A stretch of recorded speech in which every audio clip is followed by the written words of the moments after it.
बिस्मिल्लाहिर्रहमानिर्रहीम। अस्सलाम वालेकुम। आपको दो बड़ी अपडेट्स बताएंगे, एक वर्क वीज़े की, दूसरा अगर आप लोग दुबई में रहते हैं और आपके पास गाड़ी है तो फिर आप 400 दिरहम से बच सकते हैं अगर आप इस वीडियो को एंड तक देखेंगे। तो एक और तीसरी खबर है, जो लोग और मज़ीद जॉब करना चाहते हैं तो उसके बारे में भी आपको बताएंगे। सबसे पहले तो आपसे गुजारिश है, अगर आपने हमारे चैनल को सब्सक्राइब नहीं किया तो सब्सक्राइब कर दें, बेल आइकन प्रेस कर दें ताकि नई सी अपडेट्स आप तक पहुंचती रहें। आपको बताते चलें कि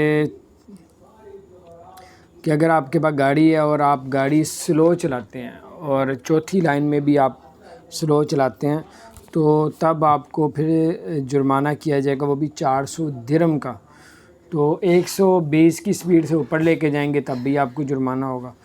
तो बहरहाल ये है कि बहुत स्लो भी ना चलाएं, ताकि एक गाड़ी पीछे से स्पीड से आ रही है, आपकी स्लो है तो ज़ाहिर बात आपके साथ टक्कर होगी, पीछे 10 गाड़ियाँ उसके साथ टक्कर हो जाएंगी।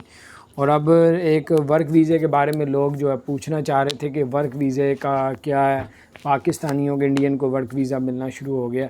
आपको बताते चले, जी हाँ, पाकिस्तानियों को वर्क वीज़ा जो है अभी लेटेस्ट अपडेट्स है कि लोगों को इशू होना शुरू हो गया। लेकिन इसके लिए सबसे पहले तो ये है कि आपके पास जो बंदा है वो जेन्युइन होना चाहिए, फेक ना हो, आपके साथ फ्रॉड ना करे। तीसरी बड़ी अपडेट जो है वो मैं आपको बताता हूँ।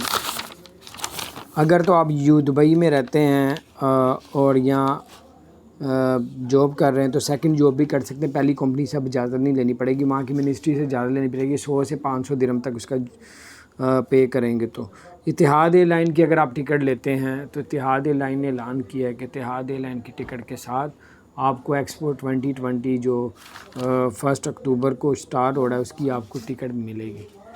और एक्सपो 2020 अब आ गया। और ये कुछ अपडेट्स थी दोस्तों, अभी शेयर भी कर, अपना ख्याल रखें। अस्सलाम वालेकुम।